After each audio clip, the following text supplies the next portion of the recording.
Now, the ties to Russia of President Trump's former national security advisor, Michael Flynn, are once again making headlines in the United States.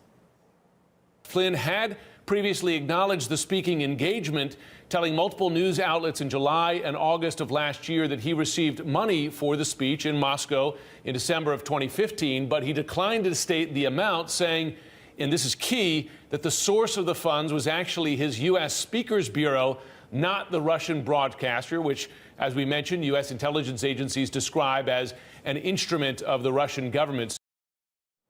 Earlier, I spoke to RT's head of communications, Anna Belkina, and our correspondent, Ilya Petrenko, to get to the heart of the matter.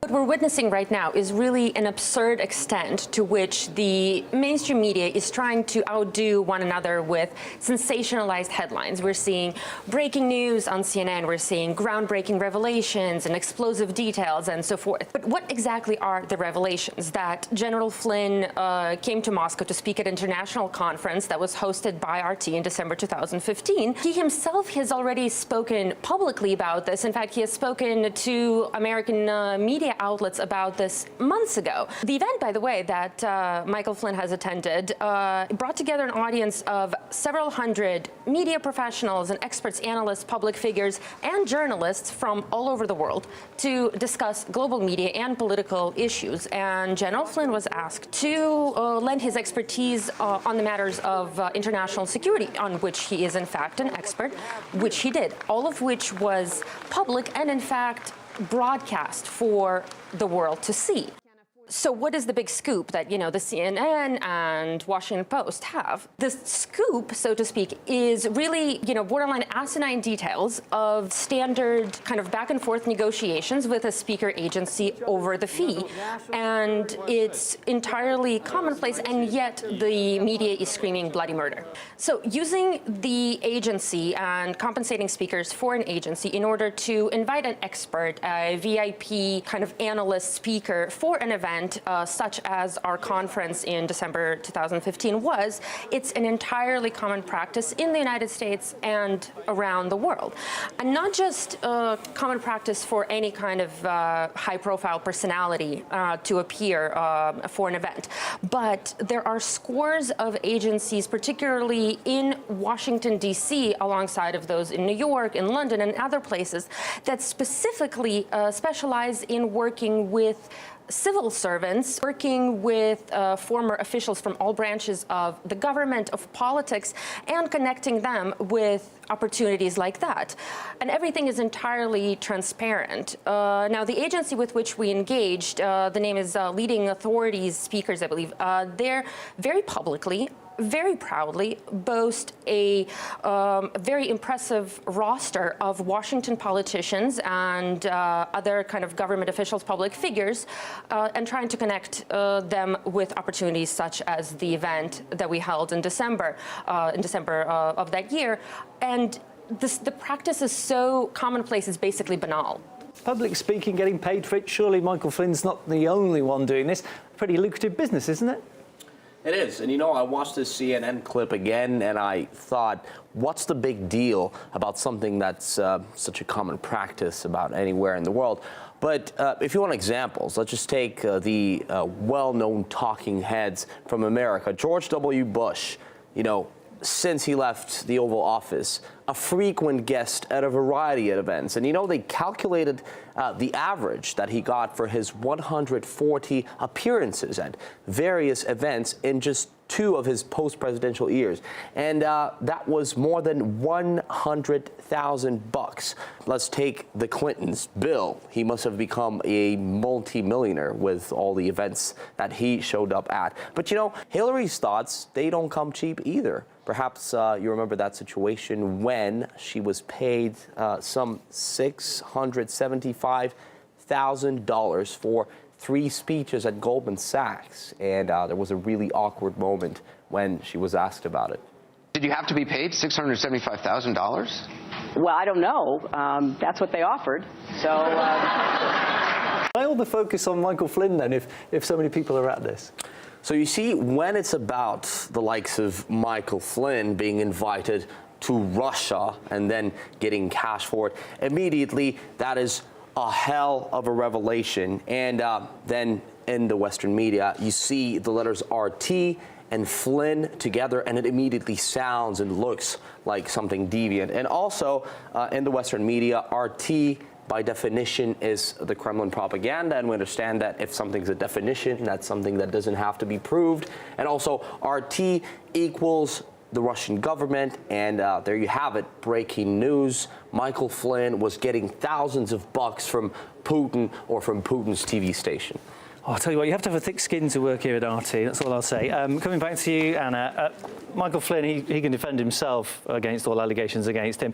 From RT's perspective, what's the company making of all this? What's the reaction? Well, obviously, it's a bit disconcerting because from the RT perspective, there was an expectation of privacy, an expectation of confidentiality involved in these kinds of exchanges and negotiations, as is commonplace. It's an expectation for, I think, any kind of entities discussing such matters. And what you're actually seeing in some of these documents that are published on Washington Post's website, the email exchanges between RT employees and the agency, is that label confidential is still actually preserved on those emails that are there, and yet they're out there, they're public. There are names of our employees that are published out there, and other various details, which goes obviously entirely contrary to what our expectations were. So, of course, we will be looking into the situation in greater detail.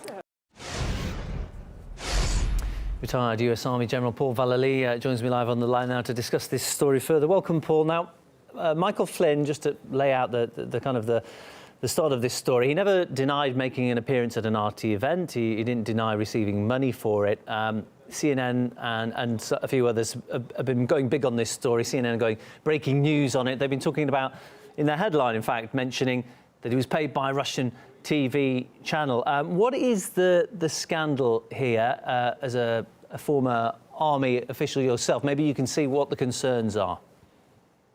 Well, certainly, Neil, I can understand the concerns. And, you know, it's interesting. I talked to General Flynn as he was leaving from Washington to go to Moscow for the RT banquet. And, of course, at that time, he was a civilian. He was retired. He didn't have a government position.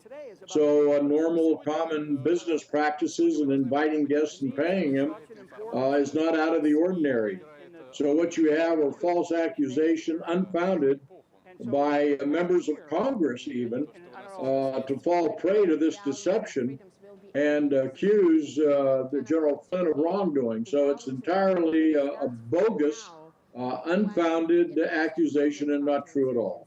And I just want to pick, I don't know if you can answer this, but I just want to pick up on the kind of the inference in the CNN article, looking on their website. They're talking about having to declare paid work for foreign governments. Do you see any possible dangers there? No, there shouldn't be, because we have this occurring with many of the nations of the world that our businessmen deal with. I, as a chairman of a private NGO, non-government organization, foundation, I get paid for speaking engagements from time to time and expenses. So again, it's ordinary common business expenses when you come down to conferences and guest speakers.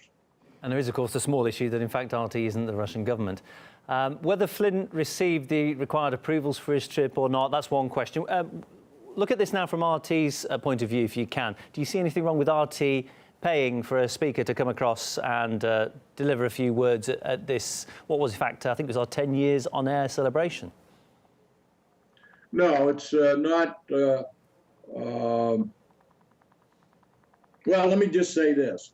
RT, like any other organization, have the rights internationally or nation to nation to invite any guest speakers they would like to. It doesn't indicate anything other than paying a fee for what we call an engagement, and also the expenses involved with that kind of a trip. So from that standpoint, General Flynn did nothing wrong. And again, it's completely unfounded, Neil, and not even worth the oxygen that we spend on it, it seems, because General Flynn's a fine man. He's very honest. And I think that President Trump should have retained him and not fallen prey to these unfounded accusations against them. Good to get your thoughts on this and also your personal knowledge of the man. Many thanks, my guest, retired US Army General Paul Vallely.